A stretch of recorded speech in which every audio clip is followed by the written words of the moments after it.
Hello everyone, and welcome to Soft Stories. I'm Stratton, and today we are going to be continuing Silas Hocking's story, Real Grit. We are now more than halfway through our tale, but there is still much that needs to be wrapped up before it eventually comes to an end. In our last video, we saw Ada Woodville return home to Cornwall, to a small village by the sea, and meet up with some old friends, most notably Madge, who is a shrewd young lady, the daughter of the local vicar. We also saw Ralph Formby arrive in that very same village. Surely coincidentally. I don't think we believe that, though. They had a discussion about, as always, our friend Jack Formby, and we were left there with Ralph feeling rather assured that his aims of romancing Ada were progressing smoothly. Much, I think, to the consternation of Madge, who saw through him immediately. And it is with that turn of events that we begin our reading today with chapter 20, A Face in the Crowd. It was the middle of February when Ada found herself once more within the hospitable walls of Netherby Hall. She had promised her cousin Dick that she would return to take part in his marriage festivities, whatever happened, and true to her word, she had dared the bitterly cold weather and the long and tedious journey in order to be present at the ceremony.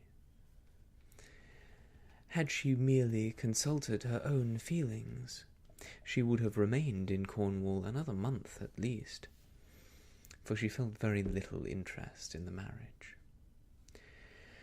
The bride was almost a total stranger to her, while many of the guests at the wedding would be people she had never seen before. Still, she was not the one to think of herself. If in any way she could help make others happy.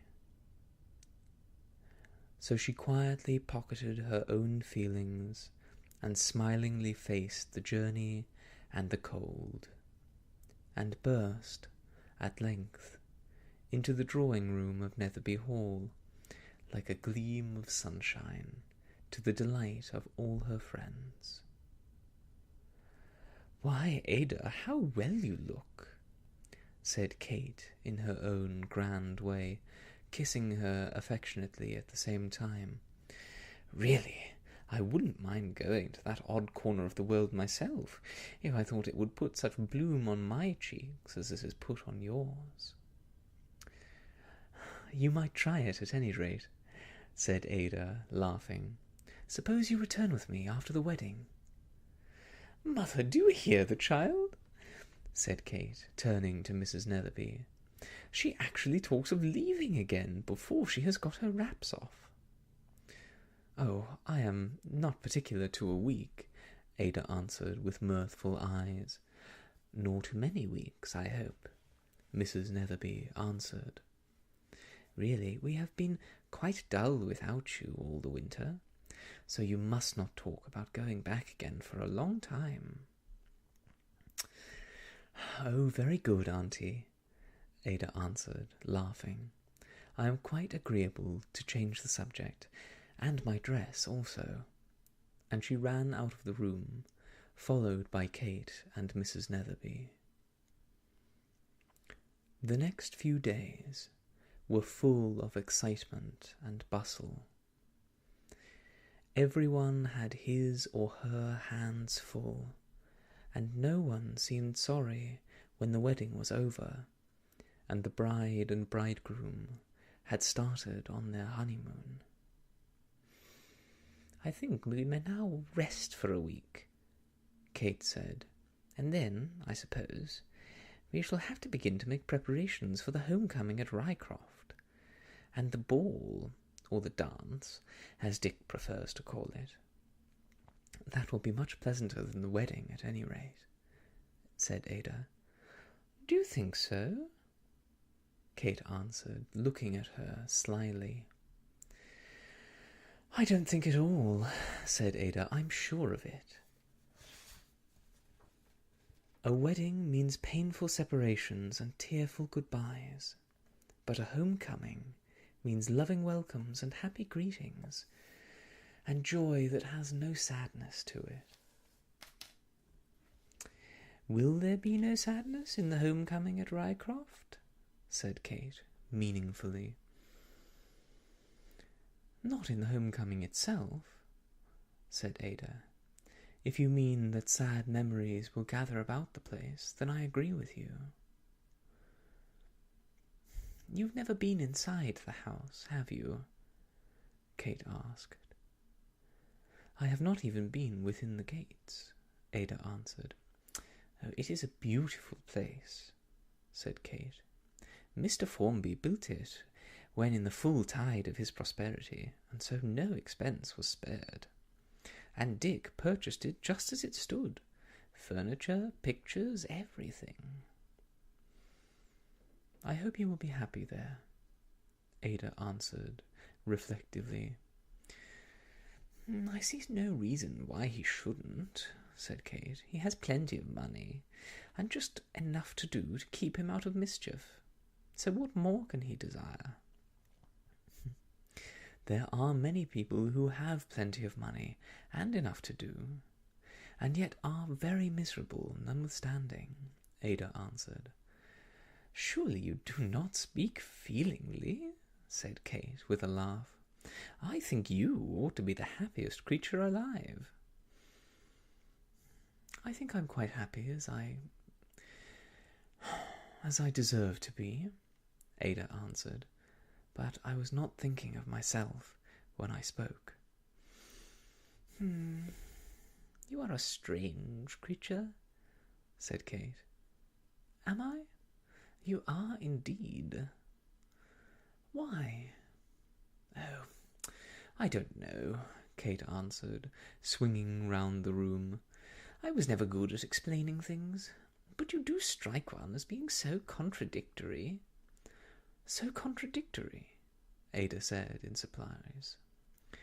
"Well, not in the ordinary sense, perhaps," Kate answered. "Only sometimes you're full of fun as a kitten, and others as demure as an owl. Sometimes your friends might regard you as a perfect little Puritan, and at others as quite a woman of the world. Now you laugh and frolic, and now you talk like a parson." "What a remarkable speech," said Ada, laughing. "Now you're going to be sarcastic," Kate answered, "so we will change the subject." The homecoming of the bride and bridegroom was made the occasion of a very brilliant fete in Rycroft grounds. For Dick was immensely popular in the neighbourhood with all classes, and everyone seemed intensely anxious to give him a right royal welcome. All the afternoon the bells of Essebrigg Church ran out a merry peal that flooded all the valley with music. As soon as it was dark, Rycroft was illuminated from floor to ceiling.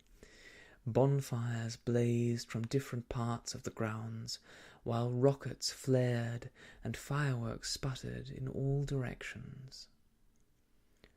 Dick and his wife promenaded the grounds till quite late at night, and everywhere they were received with vociferous applause and a medley of songs, in which "Shall old acquaintance be forgot?"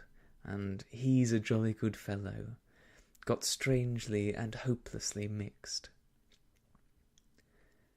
Dick had given orders that there was to be no lack of refreshments for all who might care to come, and as a consequence, every village within a radius of 3 or 4 miles sent a contingent of hungry men and boys, and in some cases of women and children, while tramps and loafers on the road to and from Bodelford were glad to turn aside and get their fill of beer and cake and a glimpse of the illuminations.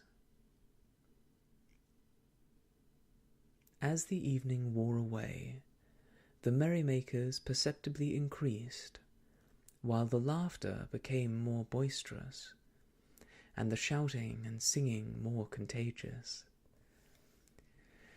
Everyone was in the best of humours, and if a little horseplay was occasionally indulged in, no harm was done, and on the whole the crowd was remarkably well behaved.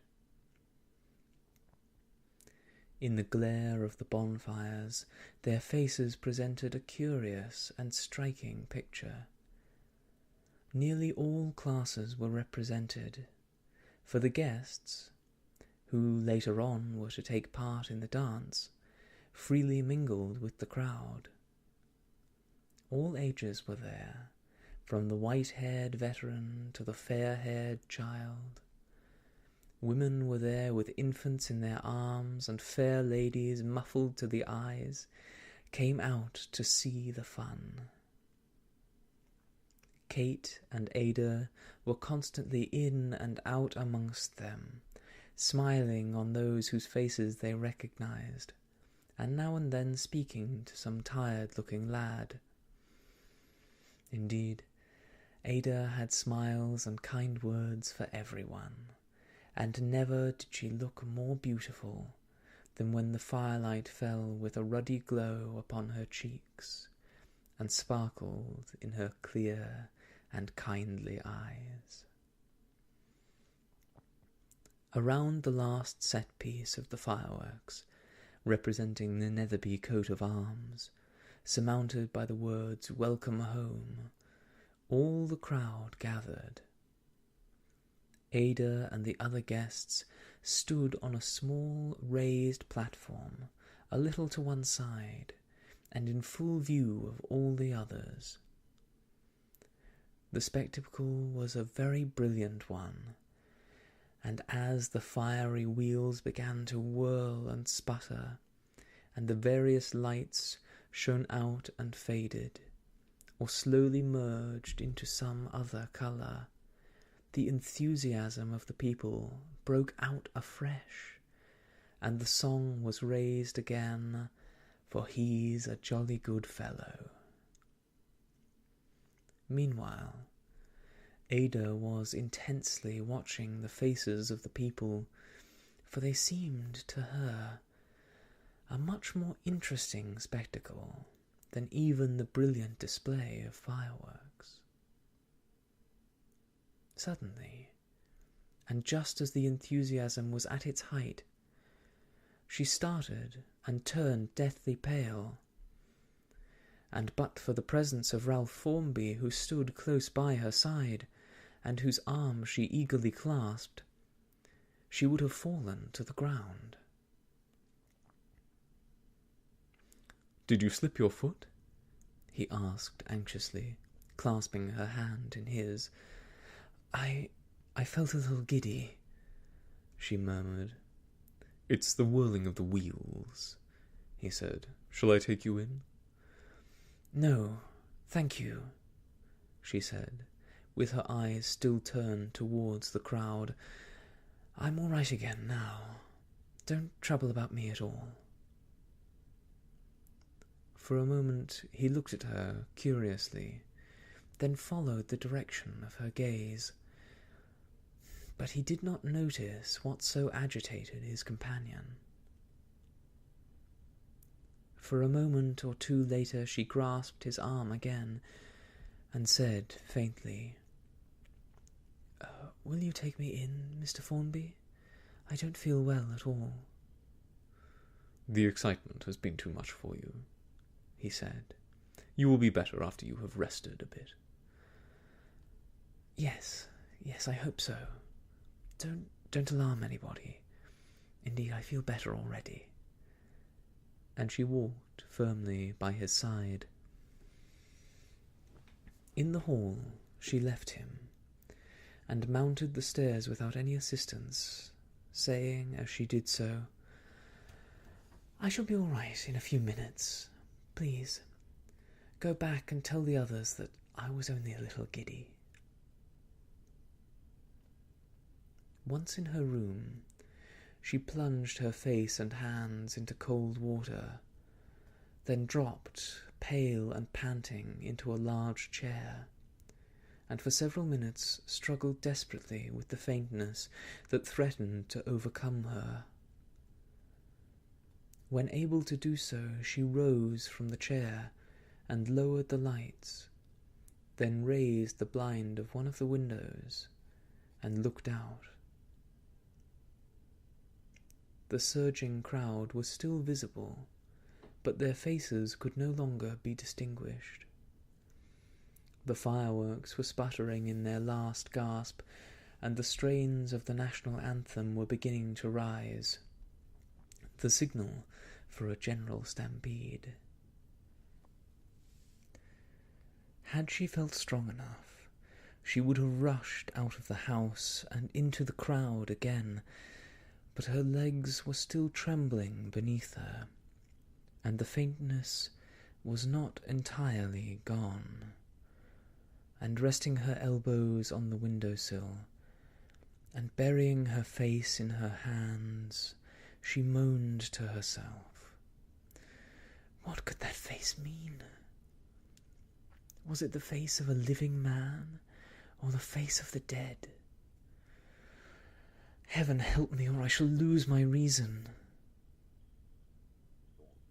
The story she told Dick on the following day, and which he promised to keep a profound secret, was to this effect: that just as the enthusiasm was at its height, and the people were shouting and clapping their hands as though they had gone wild, her attention was attracted to a thin, pale man, poorly dressed as far as she could see, and wearing a grey cloth cap pulled low over his forehead, who stood well forward in the crowd, but seemed to take little interest in the proceedings. He neither shouted nor clapped his hands. It was this that first attracted her attention, and looking at him more closely, she found that his eyes were fixed on her with a wistful, almost imploring gaze. But what startled her most was the resemblance the face bore to Jack Formby. Pale the face was, haggard and deeply lined, yet she felt that she could not possibly be mistaken. And so startled was she at the discovery that, but for Ralph Formby, whose arm she grasped, she would have fallen.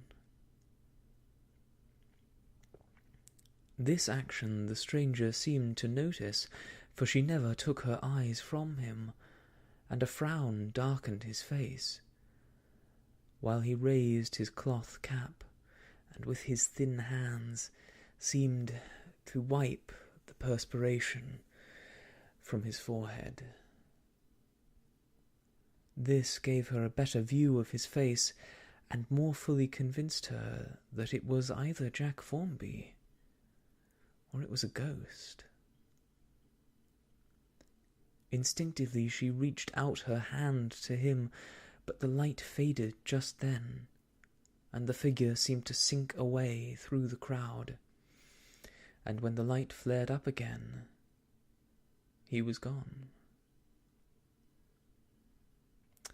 "I should say the resemblance was mere fancy," Dick said when Ada had finished her story.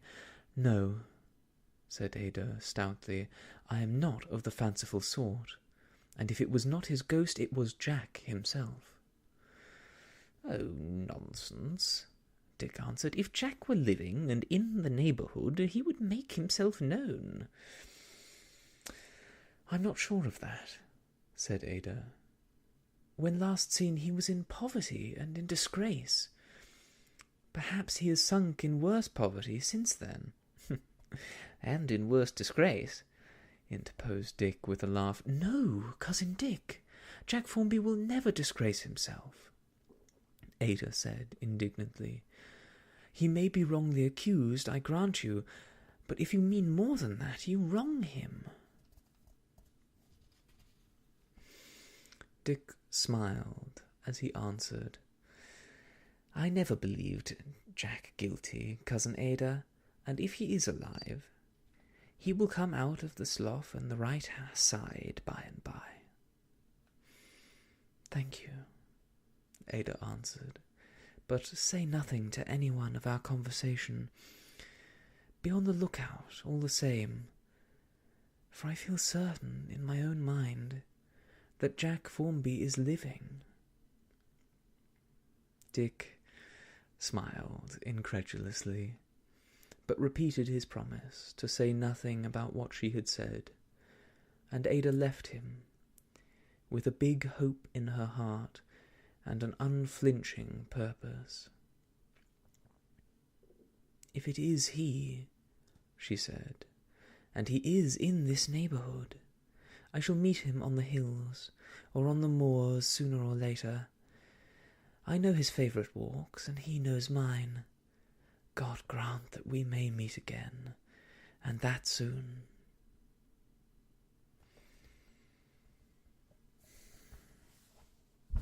Chapter 21.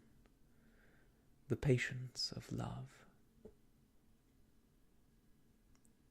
Spring came, bright, breezy, and beautiful, and gently blossomed into summer, and summer glowed and sweltered and slowly cooled off into autumn, ere Ada said a word about returning to Cornwall. She gave no hint to anyone of what kept her.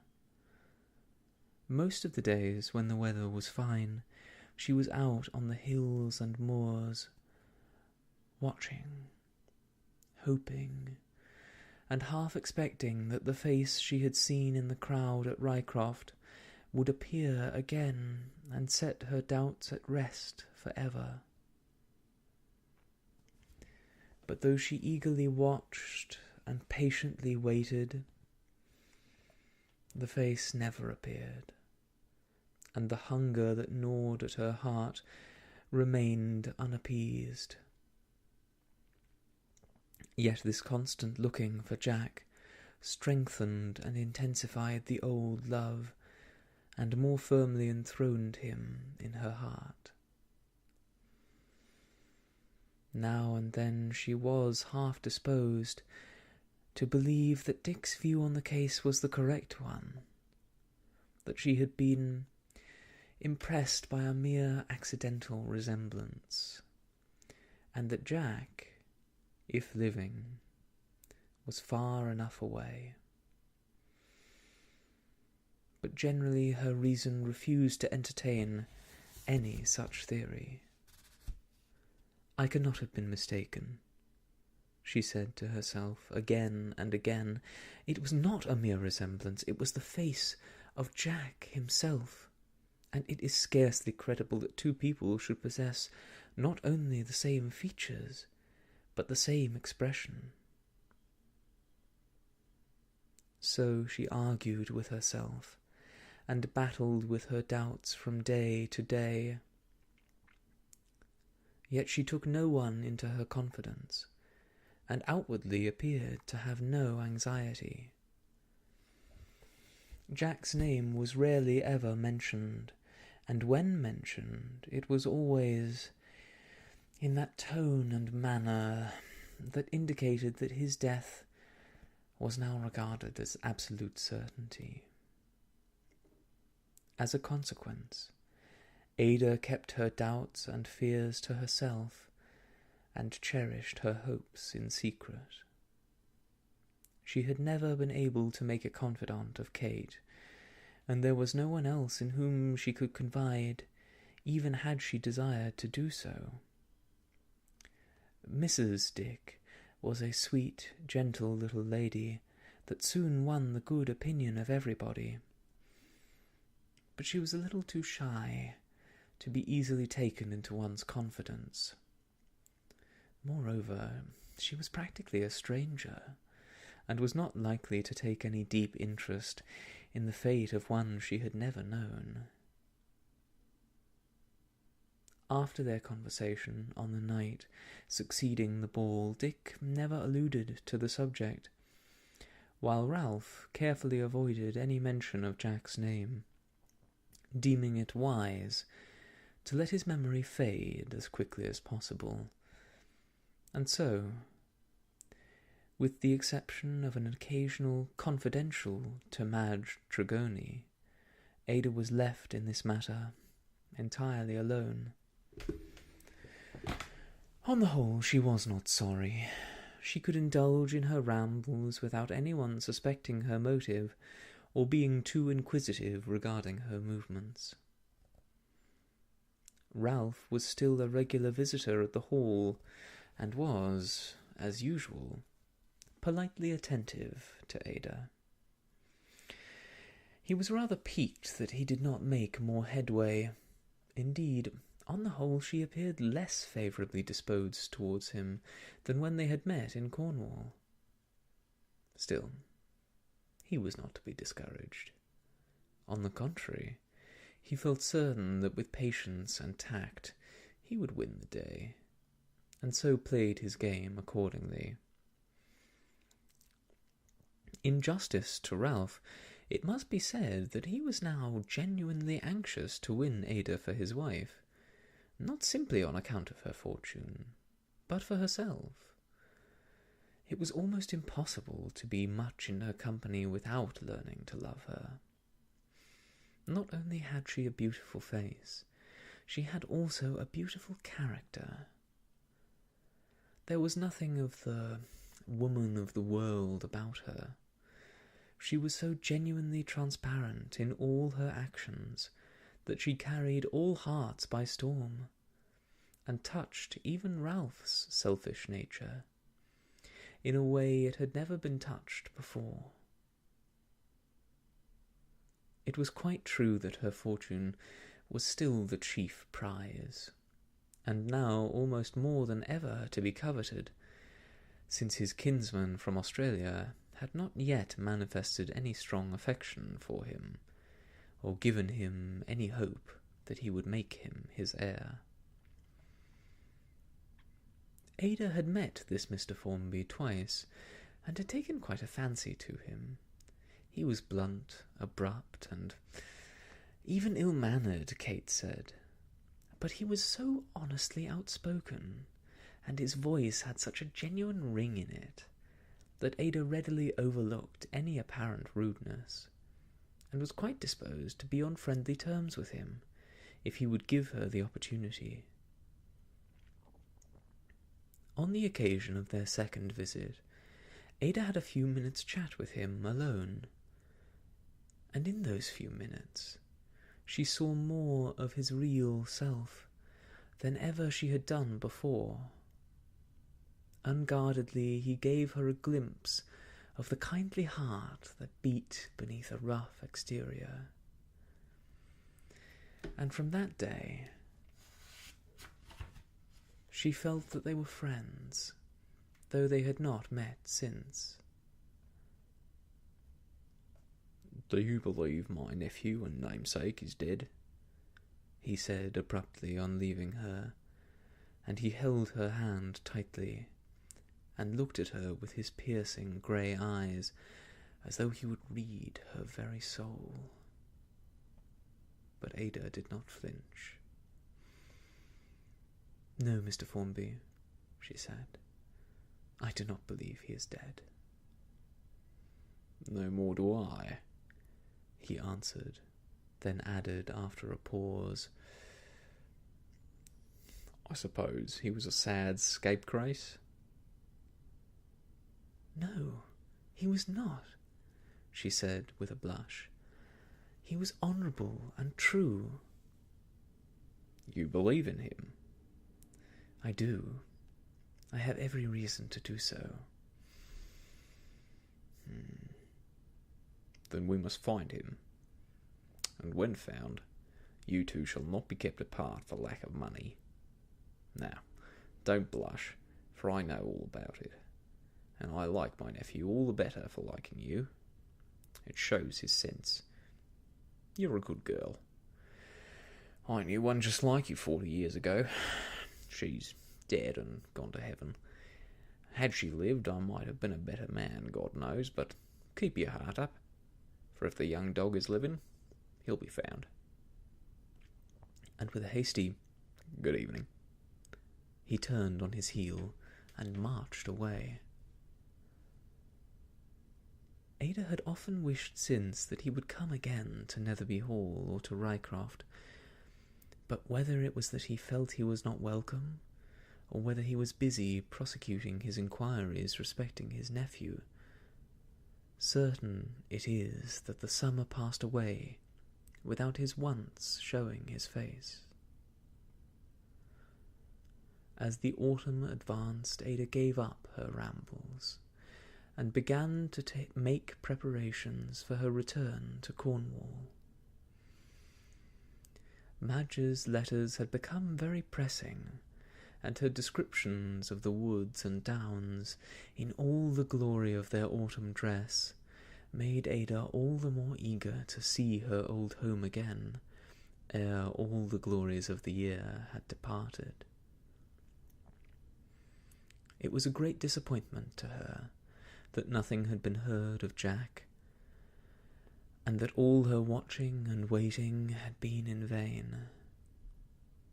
But she kept a brave and hopeful heart through it all, and still held on to the belief that he was alive, and that somewhere, perhaps against fearful odds, was fighting the world single-handed, hopeful and determined still, or perhaps almost ready to give up in despair. "No, if he is living, he will not give up," she would say to herself sometimes with a smile. "He will fight till he wins. Those who think he has no energy or determination do not know him. In the struggle he will rise equal to the occasion. Determination was written on every line of that face I saw in the crowd, and that it was his face, I'm certain. How thankful I am that I was standing where I was at the time, for until then I had nearly given up all hope. Now I feel confident, except in my dull moments, that we shall see his face again." She felt, however, that nothing would be gained by her staying longer at Netherby Hall, and when once her mind was made up, she acted with promptitude and dispatch. On the evening previous to her departure, she had several callers. Among the rest was Ralph Formby, looking his best, and in his most agreeable mood. And as Ada was in high spirits, she gave him an unusually gracious welcome, and received his little attentions with seeming pleasure. "I ought to be kind to him," was her reflection, "for he's always been very good and considerate, and it may be a long time before I shall see him again." Ralph, though, was delighted, and flattered himself that his game was sure, if he would only play with caution. She must have nearly forgotten about Jack by this time, he said to himself, for it is more than a year ago that he disappeared, and I'm sure there's no one else in the field. Don't be surprised if I drop in on you some fine afternoon, Miss Ada, he said playfully. I quite expect I shall have to run into Cornwall again within the next few months. We shall be delighted to see you, Mr. Formby, she answered, looking up at him with a frank, pleased smile. And by the by, I had nearly forgotten to tell you that Mr. Tregony is very anxious that you should address a meeting at Trevenna, if you can find time. I'm afraid there is some difficulty in that, he said with a serious look. You see, all the meetings are arranged beforehand by the local secretary. However, I will name it to him, and if he thinks it worthwhile to have a meeting at Trevenna, I shall be delighted. And you will make our house your home during your visit? If that is an invitation, I accept it most gratefully. It is an invitation, she said. Indeed, we should be very much disappointed at the bare suggestion of your going anywhere else.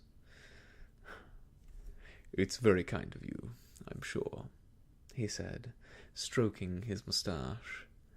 And please tell Mr. Tregony that I will do all in my power to get a meeting.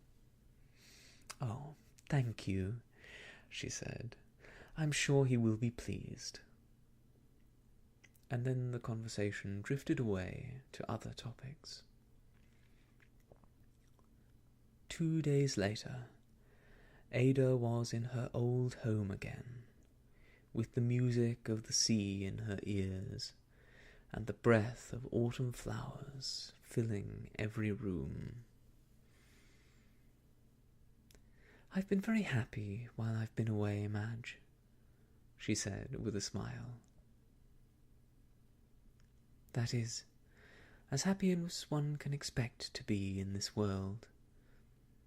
But after all, there's no place like home. How true, and what a lovely sentiment to leave us with at the end of this video.